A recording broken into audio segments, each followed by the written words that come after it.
Unacademy. Let's crack it. नमस्कार दोस्तों, स्वागत है एक बार फिर आप सभी लोगों का अनअकैडमी इंडिया के लार्जेस्ट लर्निंग प्लेटफॉर्म पर। मैं सारांश गुप्ता फिर एक चर्चा की वीडियो आप सभी लोगों के सामने लेके आया हूं और आज हम लोग चर्चा करेंगे उत्तर प्रदेश उप निरीक्षक की परीक्षा की। उसमें उत्तीर्ण हुए एक शख्स से जो कि मेरे ही विद्यार्थी हैं, अनअकैडमी के विद्यार्थी हैं। विनय सिंह इनका नाम है, अनअकैडमी की आईडी भी विनय सिंह के नाम से ही है। इनके सहपाठी इनको बहुत अच्छे से जानते हैं। 2021 का रिटन इन्होंने क्वालिफाई किया है। तो आज एग्जाम में क्या हुआ, सारी बातें लेके हम लोग आज सामने आप सभी लोगों के आए हैं। तो देखते हैं विनय सिंह के विचार कैसे थे, क्या हुआ एग्जाम में, क्या नहीं हुआ, सारी चर्चा हम लोग करना इनसे शुरू करते हैं। तो सबसे पहले विनय, बधाई हो। Thank you sir. आपका सिलेक्शन हो गया, कैसा लग रहा है? सबसे पहले तो आप हमारे सभी विद्यार्थी को ये बताइए कैसा लग रहा है एग्जाम क्वालिफाई होने के बाद और क्या बदलाव आए हैं लोगों के अंदर आपके प्रति और आपके अंदर लोगों के प्रति क्या बदलाव आए? जी सर, पहले तो कोई भी पूछता था कि आप क्या कर रहे हो तो बताते थे कि तैयारी कर रहे हैं, तो फिर लोगों का वो चेहरे का एक्सप्रेशन बदल जाता, तैयारी कर रहे हो इतने सालों से, अरे इस तरीके ऐसे से। करके है। अभी जब से रिजल्ट आया हुआ है तर सर, तब से अच्छा फील कर रहा हूँ। कोई भी पूछता है कुछ भी तो बताते हैं तो फिर अच्छा लगता है, मन को बहुत खुशी हो रही है अच्छा, रिजल्ट को देख के। तो अच्छा, एक चीज आपसे और जानकारी चाहिए थी जी कि आपका बैकग्राउंड क्या है, कि आप किस ग्रेजुएशन बैकग्राउंड से आते हैं, कैसी फैमिली बैकग्राउंड से आते हैं, जनरल कैटेगरी को आप बिलोंग करते हो, ठीक है? आपका एसआई में क्या स्कोर रहा? जी पहले तो एसआई का स्कोर हमारे विद्यार्थियों को बताइए कि एसआई में आपने कितने क्वेश्चन अटेम्प्ट किए और कितना स्कोर रहा? जी, हमने सर यूपीएसआई में 148 क्वेश्चन के समथिंग, 150 के समथिंग अटेम्प्ट किया था, जिसमें हमारा 127 सही हुआ है। बहुत अच्छे। जिसमें थोड़ा सा गलत जो हुआ है वो जीएस पार्ट में हुआ है, उस पर ध्यान दिए थे बट उतना अच्छा से नहीं हो पाया है। बाकी मैथ हिंदी रीजनिंग सबसे अच्छा रहा। अच्छा, आपके पास जो स्ट्रेटजी आपने यूज करी थी वो स्ट्रेटजी क्या थी? जो मेन फोकस था सर मैथ पे, तो मैथ रीजनिंग और हिंदी पे मेन फोकस था। जीएस को तो साइड में पढ़ते थे कि हाँ 100 300 नंबर का ये है, अगर इसमें 300 में लगभग 270 280 अगर आ गया तो बाकी जीएस से खींच करके वो फिर उसके बाद सिलेक्शन तो हो ही जाएगा। आपने भी बताया था स्टार्टिंग में कि हाँ आप लोग फोकस करो मैथ रीजनिंग हिंदी पे, वो तो उसी हिसाब से फोकस किए उस पर पूरा, मैथ रीजनिंग हिंदी पे, तो सही हुआ सब। स्ट्रेटजी आखिर यही थी जो जी हमने भी डिस्कशन किया था हम लोगों ने, जी सर। कि मैथ्स रीजनिंग और हिंदी पर हम लोग सबसे पहले तो पूरा फोकस करके उसको 100% स्कोर कर लें, उसके बाद आगे देखा जाएगा। अगर मैं ये कहूँ कि आपके 127 क्वेश्चन है तो ओवरऑल स्कोर आपका कितना बना? ओवरऑल स्कोर हमारा सर 317.5 बना। 317.5। अगर मैं कहीं तक ये बात बोलूं कि 290 नंबर आपने मैथ्स रीजनिंग और हिंदी से निकाले, बाकी के नंबर 27.5 जीएस से निकाले तो सही होगा? जी सर। पूरी तरीके से।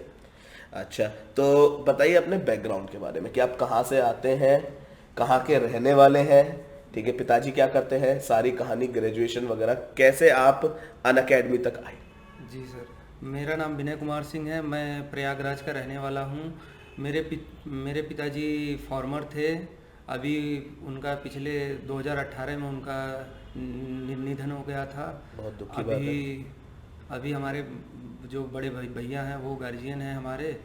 हमने बीटेक किया है मैकेनिकल इंजीनियरिंग में कानपुर से। जी 2016 के हैं, दो पास हज़ार आउट है। सोलह के हैं, पास आउट हैं। और स्टार्टिंग में हम लोग इलाहाबाद में प्रिपरेशन करते थे, वहाँ पे ऑफलाइन करते थे। फिर जब कोरोना स्टार्ट हुआ तो फिर वो ऑफलाइन कोचिंगें सब बंद हो गई। तो फिर ऑनलाइन, फिर हम लोग आ गए अपने यहाँ घर पे आ गए।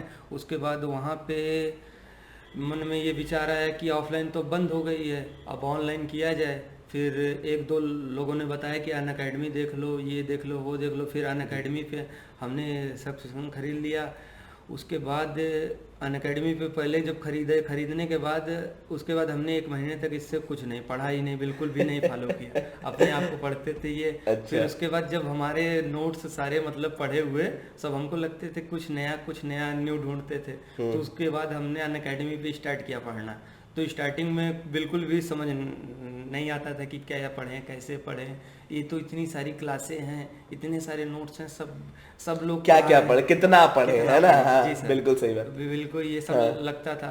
फिर धीरे धीरे मन में हुआ कि हाँ ठीक है, जो अपने यूपीएसआई को हम लोग मेन फोकस किए हुए थे, हमने कहा जो इसका पहले हमने उसका सिलेबस निकाला, पूरा एकदम फॉलो किया उसको।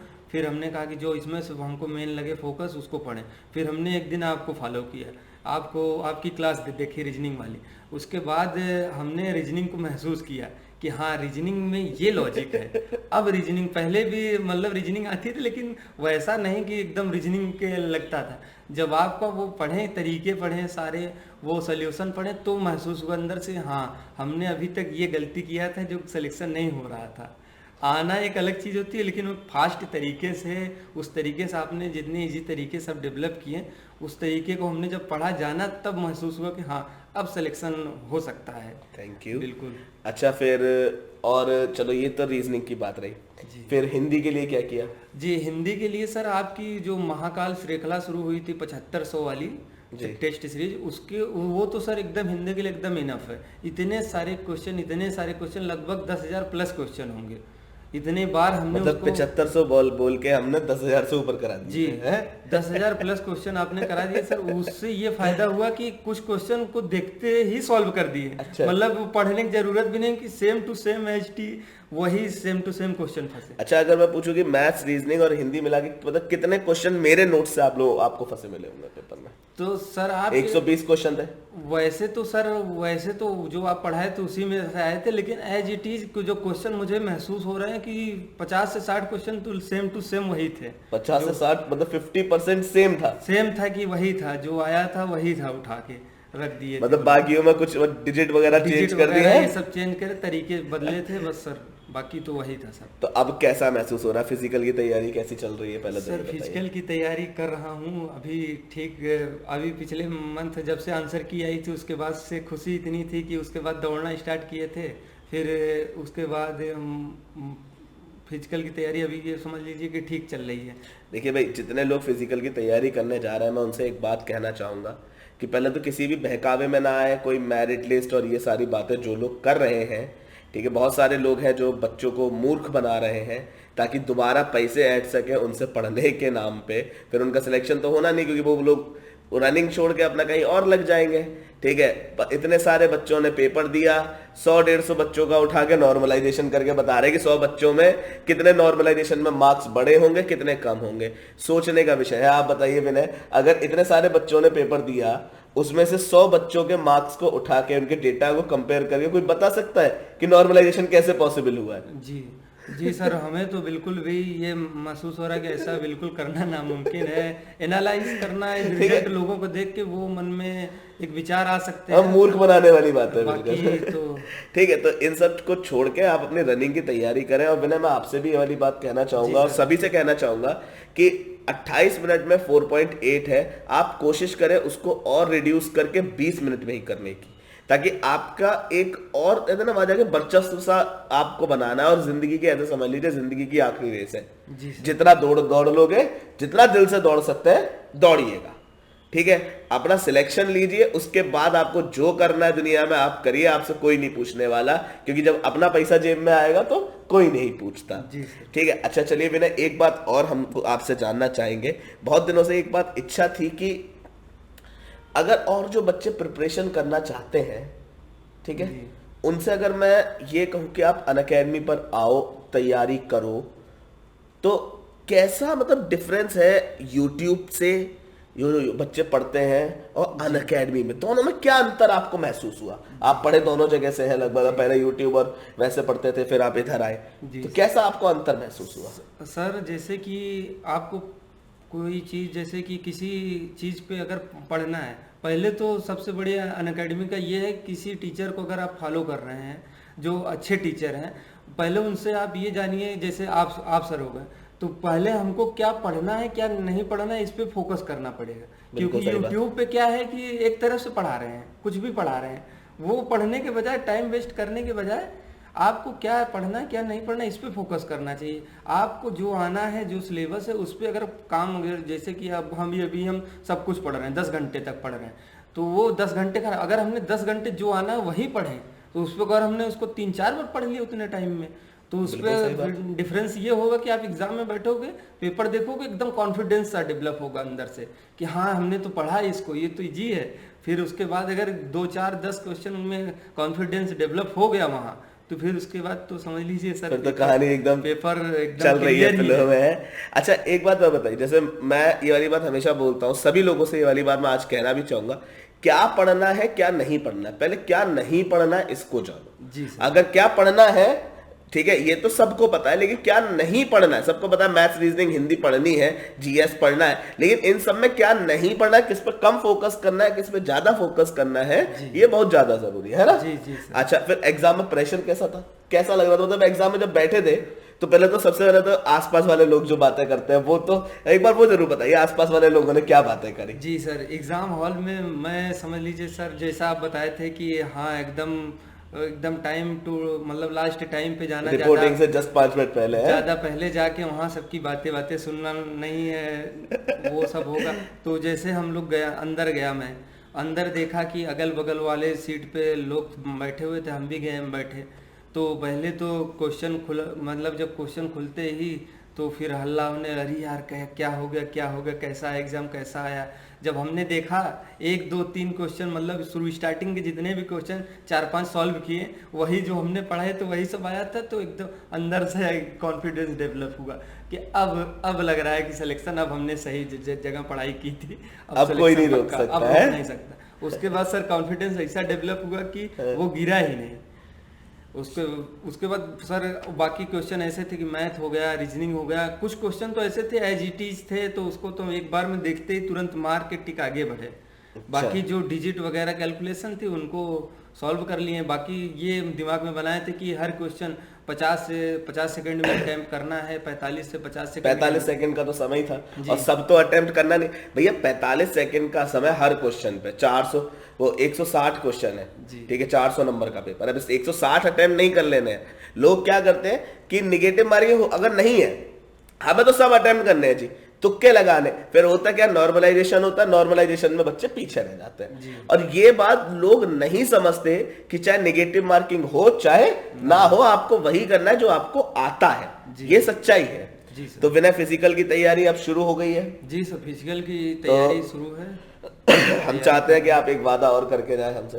जी सर, कि फिजिकल भी निकाल के आएंगे और फाइनल सिलेक्शन के बाद फिर से चर्चा करने बैठेंगे फाइनल में कि फिजिकल में क्या हुआ और क्या नहीं हुआ। देखो हमारी उम्मीदें नहीं है, हमें पक्का पता है कि फिजिकल आपका हो जाएगा, कोई नहीं रोक सकता, क्योंकि मेरे विद्यार्थियों को रोकने के लिए, ठीक है, बस एक ही तरीका है उनको रोकने का, धांधली कर दो बस, और कोई तरीका नहीं है जो मेरे विद्यार्थी को रोक पाए। बताओ मैंने गलत तो नहीं है? बिल्कुल सर, बिल्कुल। ठीक है, तो बताओ वादा करके जाओ कि हाँ हम फिजिकल निकाल के आएंगे सर, और दोबारा आके फिर मिठाई खाएंगे। बताओ। जी सर, बिल्कुल वादा करते हैं। अब दोबारा आपसे वर्दी में ही मुलाकात होगी निकाल के। चलिए, तो आपको अनअकैडमी की तरफ से और मेरी तरफ से बहुत बहुत शुभकामनाएं हैं और आशीर्वाद रहेगा, और साथ ही साथ हम कामना करेंगे ईश्वर से भी, और हमें आपसे पूरी उम्मीद है और हमें पक्का पता है कि आप सिलेक्शन लेके आएंगे फाइनल।